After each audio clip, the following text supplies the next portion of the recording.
in the dining room of Rosemary's, our family's flagship restaurant, staring at the wall of framed photos that chronicled our history.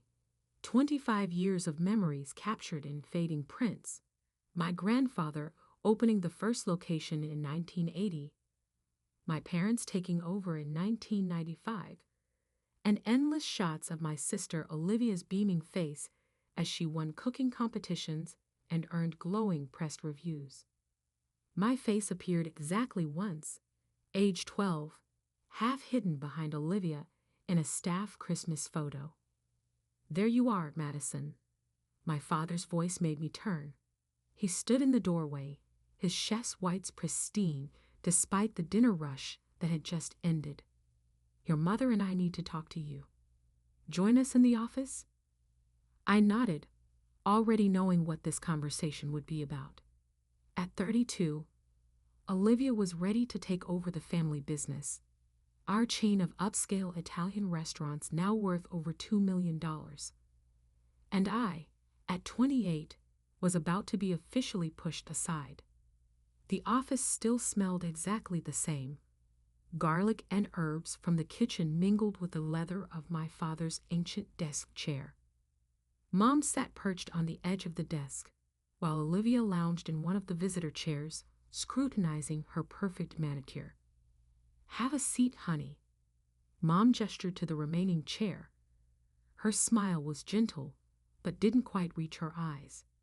I sat, smoothing my simple black dress, the one I wore for my job managing the books at Rosemary's. Numbers were the only thing my parents trusted me with, and even then, Olivia had final approval on everything. Madison, Dad began, settling into his chair. You know we've been discussing succession planning for the business. Your sister has proven herself more than capable of taking Rosemary's to the next level. Olivia preened. Of course she had. They'd handed her every opportunity while relegating me to background roles. We've decided it's time, Mom continued. Olivia will assume full ownership and control of all restaurant operations, effective next month. I waited for the rest. Surely there would be some role for me. Some acknowledgement of my years of quiet contribution. The silence stretched. And me? I finally asked. Dad shifted uncomfortably. Well, sweetheart, we think it's best if you explore other opportunities. Your sister has a very specific vision for the future of Rosemary's. What your father means, Olivia cut in, her voice dripping with fake sympathy, is that we'll be bringing in professional financial staff. Let's be honest, Madison. You're not really cut out for the restaurant business. You've never had the passion for it like I do. I gripped the arms of my chair, memories flooding back. 12-year-old me, begging to help in the kitchen only to be told I'd get in the way. 16-year-old me, suggesting menu improvements that were dismissed without consideration. 20-year-old me, graduating top of my class in business school while Olivia got all the praise for winning a local cooking contest. We'll give you an excellent severance package, Mom added quickly. 3 months' salary. That should give you time to find something more suitable. I see. I stood up slowly, my mind already racing ahead. And I assume you'll want me out by the end of the week. That would be best, Olivia smiled. The new financial team starts Monday. I nodded curtly and walked out, ignoring my mother's call of Madison, wait. Behind me, I heard Olivia's dismissive laugh. Oh, let her go, Mom. She'll get over it. But I wouldn't get over it. Not this time. That night, I sat in my small apartment, surrounded by spreadsheets and business plans I'd been quietly working on for years. Every time they dismissed my ideas, I'd refined them. Every time they'd pushed me aside, I'd strengthened my resolve. They thought I lacked passion. They had no idea. I pulled up the lease agreement on my laptop, The one I'd signed last week for the vacant storefront directly next door to Rosemary's. The landlord had been surprised when I offered above market rate, but location was everything. Opening my meticulously organized files, I reviewed my concept again. While Rosemary's catered to the dinner crowd with white tablecloths and $40 pasta dishes, I saw an untapped market. Young professionals wanting quality coffee, fresh pastries, and quick but sophisticated lunch options. A modern cafe with Italian influences, but none of the stuffiness. I'd spent years studying customer patterns, noting complaints, and identifying gaps in the local restaurant scene. While Olivia focused on impressing food critics, I'd watched what actually brought in steady profits. My phone buzzed. A text from my best friend Sofia. Just heard what happened. You okay? I smiled grimly and replied, better than okay. Remember that business plan I showed you? It's time. Sophia had been the only person who believed in me from the start. As the head pastry chef at an exclusive hotel downtown, she'd even offered to consult on my menu development. The next morning, I walked into Rosemary's for what would be my last day. The morning prep crew barely looked up as I passed through the kitchen. I'd always been practically invisible here anyway. In my small office, I methodically gathered my personal items while downloading copies of all the financial records I'd legally created. Clearing out already, Olivia appeared in the doorway, a smug smile playing on her lips. I thought you'd at least finish the week. I carefully placed my succulents in a box. No point dragging it out. I'm sure your new team is eager to start. She walked in, running a finger along my desk. You know, I did try to convince Mom and Dad to keep you on in some capacity. Maybe as a hostess, but they agreed you need to find your own path. I bit back a laugh. Classic Olivia, always making sure to appear generous while twisting the knife. How thoughtful of you. Well, family is family. She paused. Though I hope you understand you won't be getting any friends and family discounts at the restaurants. It wouldn't be fair to other customers. Don't worry, I said, picking up my box. I won't be eating here anymore. Her smile faltered slightly at my calm tone. She'd expected tears, pleading, anything but this quiet confidence. Good luck with whatever you end up doing, she called after me as I walked out. Maybe accounting? You were always good with numbers. If she noticed me smiling as I left, she probably assumed I was holding back tears. She had no idea. The next few months passed in a blur of activity. While Olivia hogged the local restaurant media spotlight with her bold new vision for Rosemary's, I quietly assembled my team.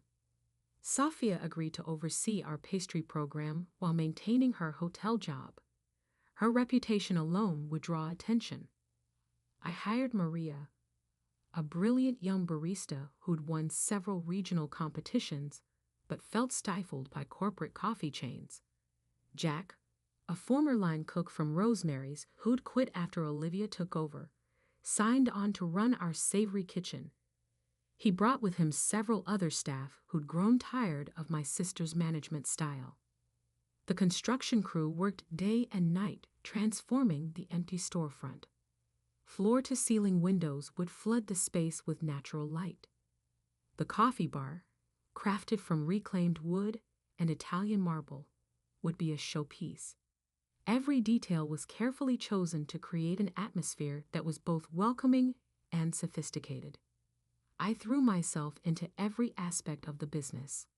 While managing construction, I also focused on brand development, menu testing, and staff training. My savings account dwindled, but my small business loan would cover the remaining startup costs. I had one shot at this, and I wasn't going to waste it. The day we installed the sign was when reality truly hit home. Mattina, meaning morning in Italian, in elegant gold letters against deep blue. Through the construction barriers, I could see Olivia watching from Rosemary's window, her expression unreadable. Let her watch.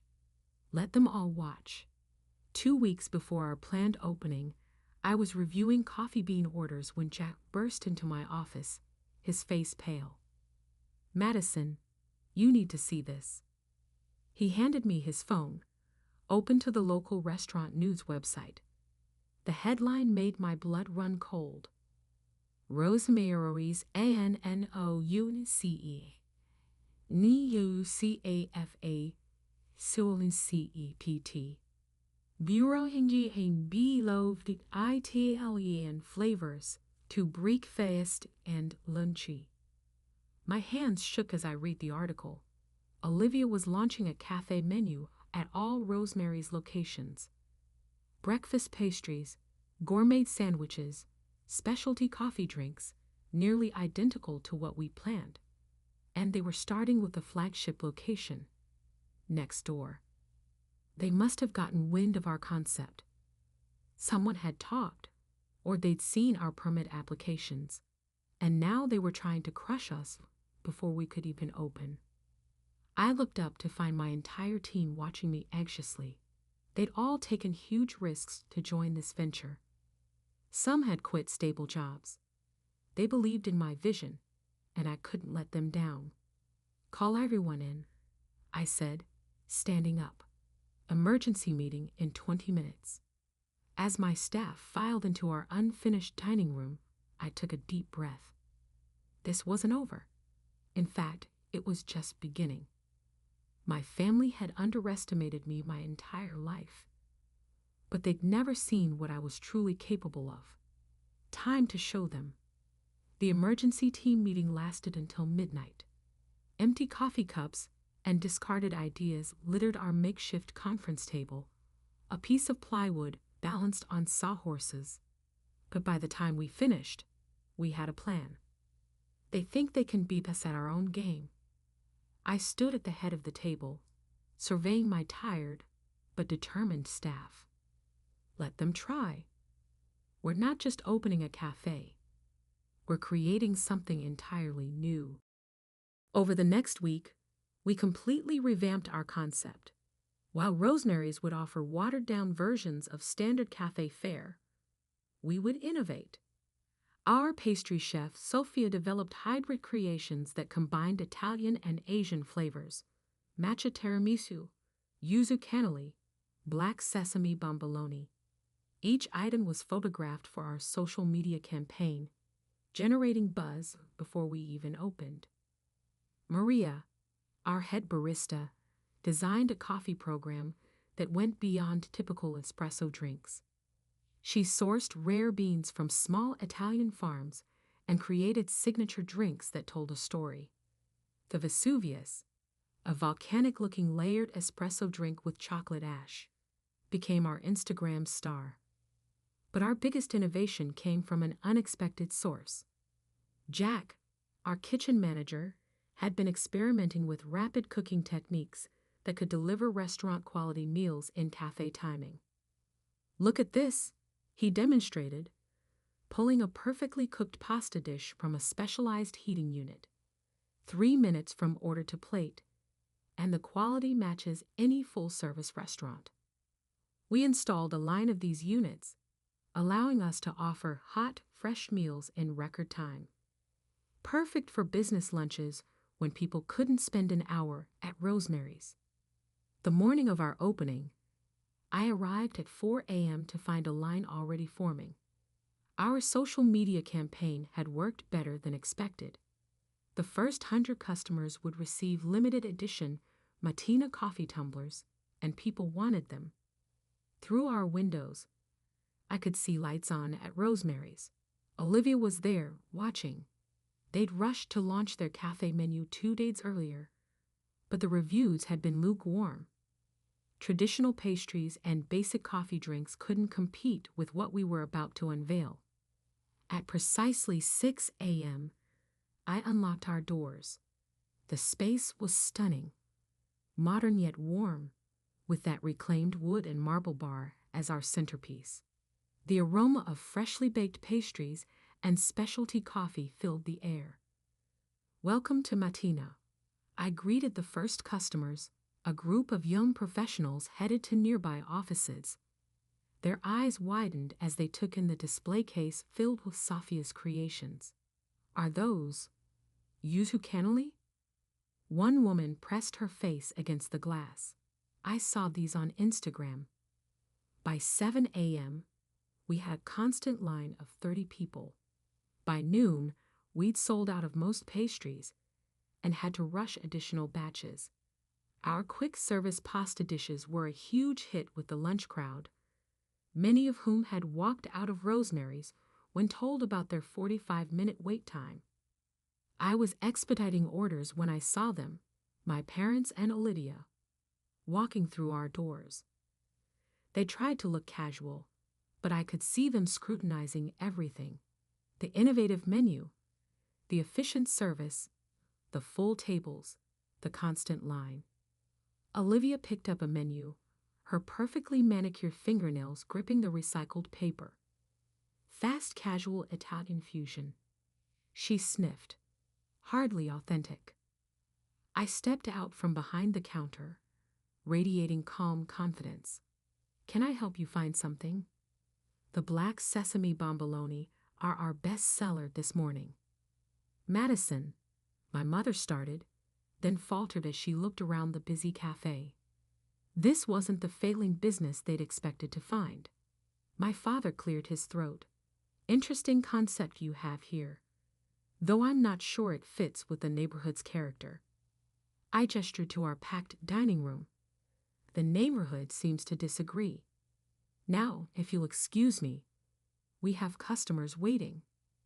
They left without ordering, but I knew this wasn't over. Olivia's face had that look, the one she got when plotting something. Sure enough, 2 days later, Rosemary's announced they were slashing their breakfast and lunch prices by 30%. "They're trying to undercut us," Jack worried, showing me their new menu. "We can't match those prices and stay profitable." "We don't need to," I assured him. "Quality speaks for itself." I was right. Despite Rosemary's price cuts, our business kept growing. Word spread about our unique offerings and quick service. Food bloggers raved about our fusion pastries. Local offices started ordering catering.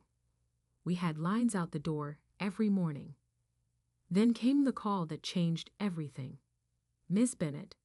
The voice was crisp, professional. "This is Marcus Chin from Venture Capital Partners. We've been hearing interesting things about Matina. Would you be open to discussing expansion opportunities?" I sat down, my hands shaking slightly. This was it, the chance to grow beyond what my family thought possible. But first, I had to handle a more immediate crisis.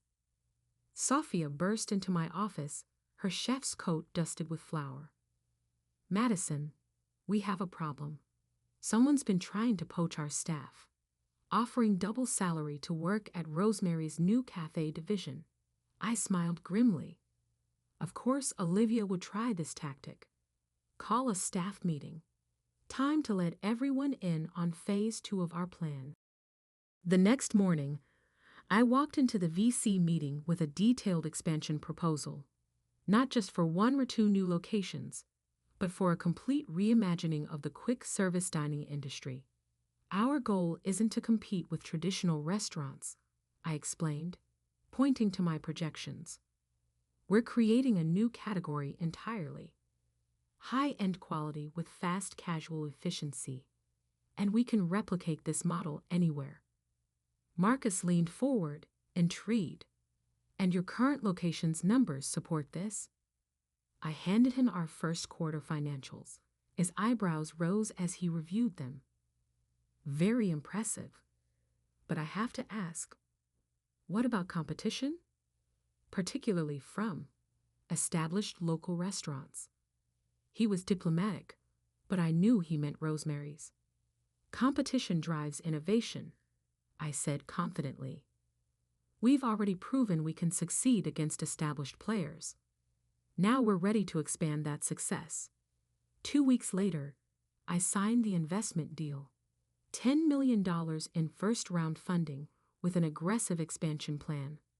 We would open 5 new locations in the next year, each with our signature blend of quality, speed, and innovation. The news hit the local restaurant scene like a bombshell. Olivia's attempts to copy our concept suddenly looked small and derivative. Everyone was talking about the future of dining, and Martina was leading the conversation. Walking into work the morning after the announcement, I found an envelope on my desk. Inside was a note in my mother's handwriting. "Perhaps we should talk." "Mom." I tucked the note away without responding. They'd had years to talk, years to see my potential. Now they could watch what happened next.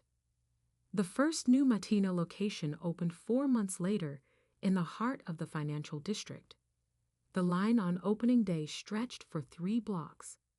2 months after that, we launched in the trendy arts district, adding evening hours and a wine program. Each new location brought innovations. We introduced automated ordering systems that remembered customer preferences. Our kitchens became models of efficiency, delivering complex dishes in minutes.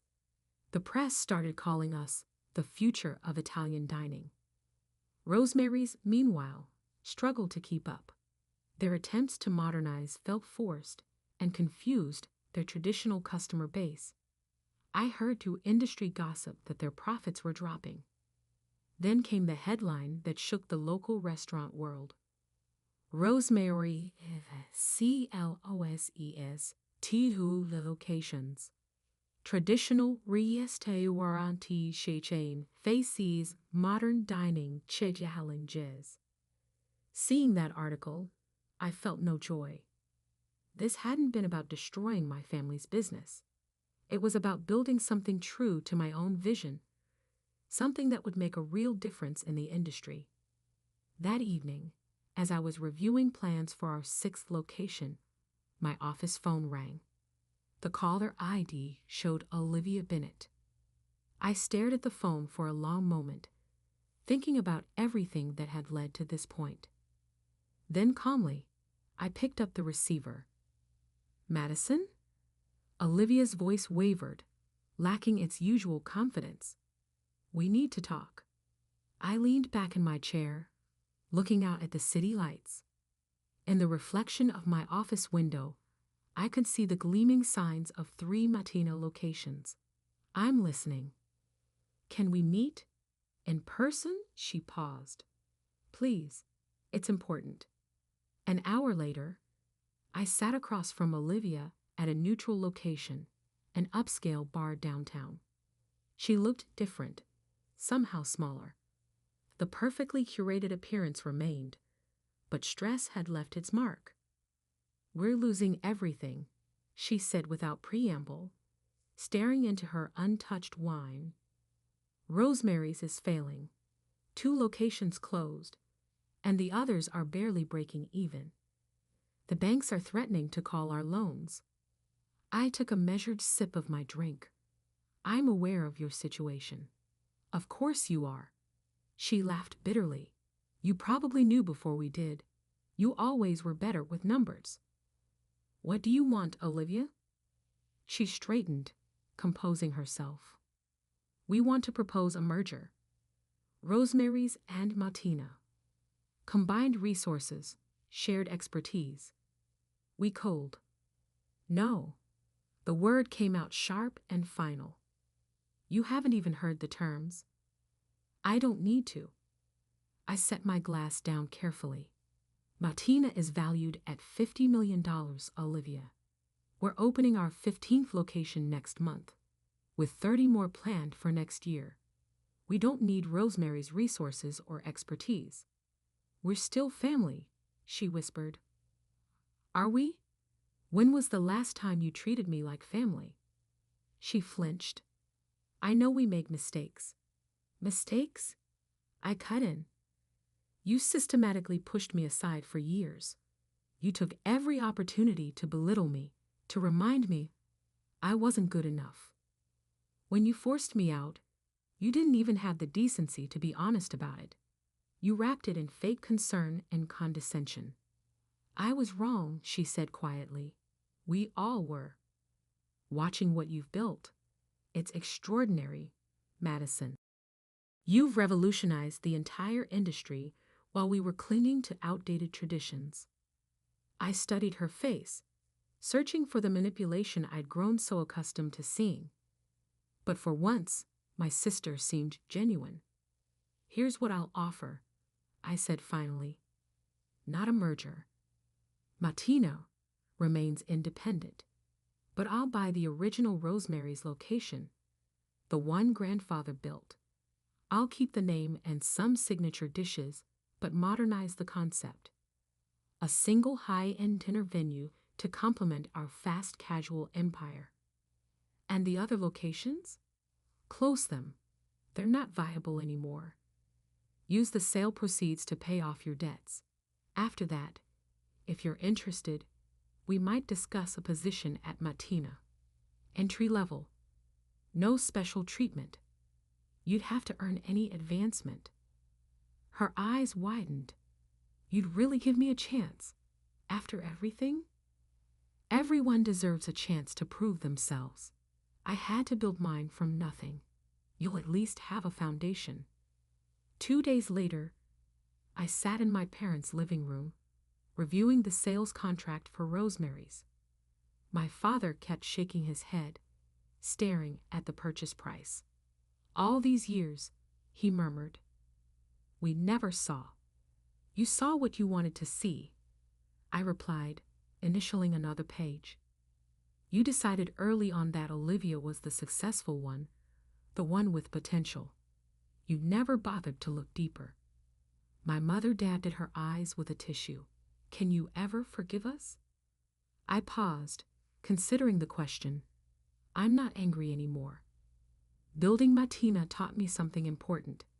Success isn't about proving others wrong. It's about proving yourself right. The acquisition of Rosemary's flagship location made headlines in the restaurant industry. But the bigger story came 3 months later, when Matina announced our nationwide expansion plan. 100 locations across the country, plus our first international ventures in London and Tokyo. The day we opened the reimagined Rosemary's, I stood in that same dining room where the family photos hung. The wall had been redesigned, now telling a different story. Photos of grandfather still held pride of place, but alongside them were images of Matina's journey. My journey. Olivia, now 6 months into her role managing quality control for our pastry program, joined me. I heard Tokyo's opening beat all projections, she said, and London's already got a waiting list for franchises. I nodded. The Dubai team flies in next week to discuss Middle East expansion. She shook her head in amazement. A global empire built from a tiny cafe next door. You know what the irony is? If we hadn't tried to copy your concept that first day, if we just let you do your thing, Rosemary's might have survived. Maybe, but then I might not have pushed so hard to innovate. Sometimes our biggest challenges lead to our greatest successes. Later that night, after the last customers had left and the staff had gone home, I sat alone in my office reviewing expansion plans. On my desk sat a small plaque, given to me that morning by my team. It read, Madison Bennett, founder and CEO, Matina International, from a single door to a worldwide welcome. I picked up the plaque, running my fingers over the engraved words. Success wasn't just about the money, the locations, or even proving my family wrong. It was about staying true to your vision, even when no one else could see it. My phone buzzed.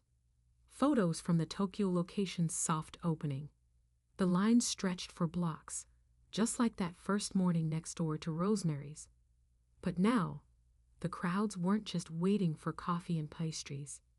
They were waiting to be part of something revolutionary. I opened my laptop to review the latest innovation proposals from our R&D team. We were exploring AI-driven ordering systems, sustainable sourcing initiatives, and revolutionary kitchen automation. The $50 million empire was just the beginning.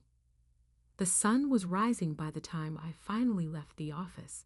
I passed the original Matina location, now a